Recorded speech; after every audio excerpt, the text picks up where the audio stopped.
Good day everyone, my name is Mark Carol L. Kumaya, and now I'm going to perform a return demonstration about subcutaneous injections. These injections are administered into the adipose tissue layer just below the epidermis and dermis. This tissue has few blood vessels, so drugs administered by this route have a slow, sustained rate of absorption. Step 1. Welcome. When the child and caregiver arrive, smile and give them a warm welcome. Introduce yourself and answer any questions or concern. Explain what is going to happen. So the rationale of this is establishing reports to gain trust and cooperation. Explaining rationale increase the patient knowledge and reduces anxiety. Step number 2. Prepare the vaccine as per agency policy. Ensure that all vaccine is properly identified. Check guidelines for administration based on the National Immunization Program Manual for Operations. So the rationale of this is properly identifying vaccine decreases the risk of inadvertently administering the wrong one. Preparing vaccine ensures patient safety. So since we already have here our supply, so we go to step number 3. Perform hand hygiene. Prepare a clean table to work on. Prepare the dose of BCG vaccine. Use a special syringe or needles to measure a small amount, 0.05 ml. So now we're going to perform a hand hygiene. So we have EBHR. So this EBHR has a 70% solution.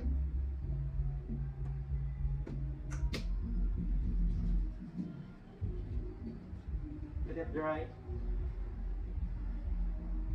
Step number 4. Gather all the supplies. So for now we already our supplies. So for now we're going to step number 5. Close the door or pull the besides curtains. And the rationale of that is this provides patients privacy. So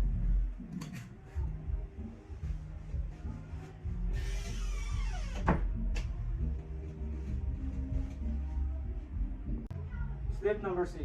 Verify the vaccine administration records or the mother and baby booklet to the client by asking the caregiver or mother. Assist the child for any contraindication to the vaccine. So the rationale of this is this ensure the accuracy of the vaccine and prevent errors. Assessment is a prerequisite to the administration of the vaccine. So, ma'am, hatagan ka na ako kining booklet, ma'am. Diri nga booklet, ma'am, is ana diri ang mga safety precautions sa baby. Also, sir, Step number 7. Position. Use the cuddle position with infant upper right arm facing upward. So, ma'am, atong i-lugar nga to ang baby sa upper right arm. Kaya mag-inject sa karon sa iyang right arm. Step number 8. Select the appropriate site for the administration. Assist the patient in appropriate position as required. So the rationale of this is the site should be free from lesions, rashes, and moles. Selecting the correct site allows for accurate administration of vaccine. So, ma'am, nakay ka rashes or moles ang baby? wala man, sir. So, kay wala man, so proceed na ta sa step number 9. Step number 9. Perform hand hygiene and apply non-sterile gloves. Rationale of this is gloves help prevent exposure to contaminants. And now, I'm going to perform hand hygiene. So, we have here, EBHR has a 70% solution.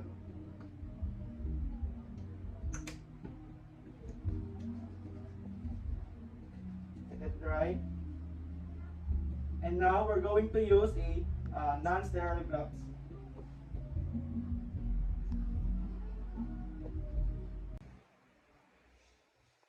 Step number 10. Location. Select the appropriate site for administration. Assist the patient in the appropriate position as required. Cleanse the site of the injection with warm water, not alcohol. Gentle support the skin with one hand. Bevel of the shaft of needle should face upward. So the rationale of this is pathogens from the skin can be forced into the tissues by the needle, allowing the skin to dry, prevent introducing of alcohol into the tissue, which can be irritating and uncomfortable. So for now, ma'am, ako nang i-cleanse ang baby, ma'am, ha.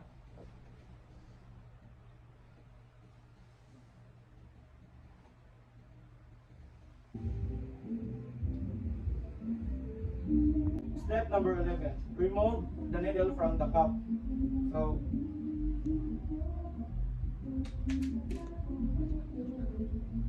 So the rationale of that is this decreases the risk of accidental needle stick injury. Step number 11. So grasp or pinch the area surrounding the injection site or spray the skin throughout the site. So the rationale of this is the, the decision to create a skin fold is based on the nurse's assessment of the patient and the needle length used, pinching the advice for thinner patients. Step number 12. Hold the syringe in the dominant hand between the thumbs and forefinger. Insert the needle quickly at a 45 to 90 degree angle. So the rationale of this is inserting quickly causes less pain to the patient. Subcutaneous tissue is ab abundant in well-nourished, well-hydrated people. For patients with little subcutaneous tissue, it is best to insert the needle at a 45 degree angle.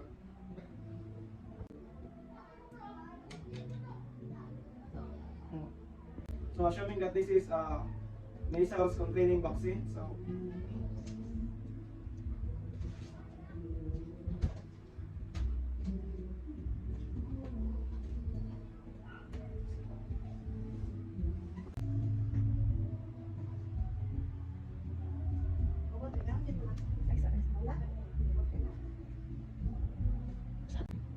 after the needle is placed, release the tissue, move your non-dominant hand to steady and lower the end of the needle.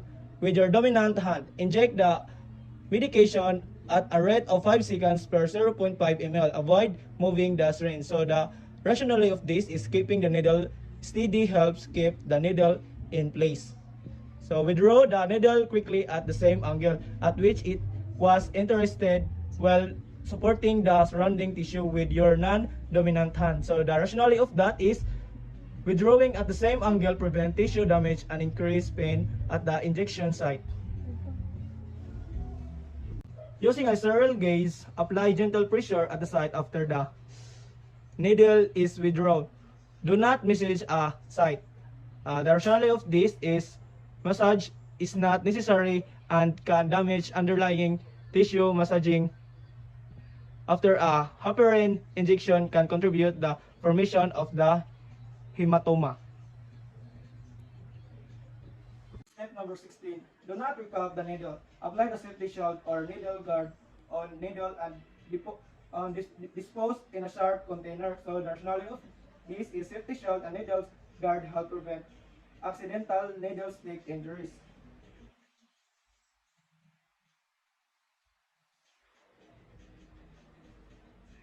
Step number 17. Discard remaining supplies, remove gloves, and perform hand hygiene. So the rationale of this is this prevents the spread of microorganisms.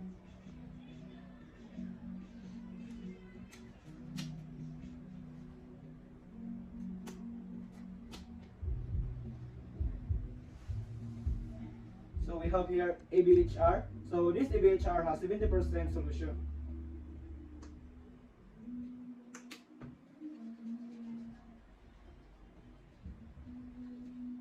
Number 18.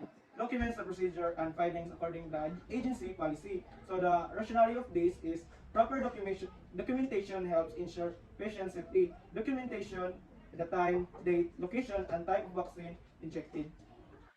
So ma'am, mag-ask lang ako question mo no. So unsa kay name ni baby ma'am? Arsenio Maha. So ang atong vaccine nag-inject na sa atong baby ma'am is measles containing vaccine. So ang atong date karon ma'am is September 25, 2022 at Padas Health Center.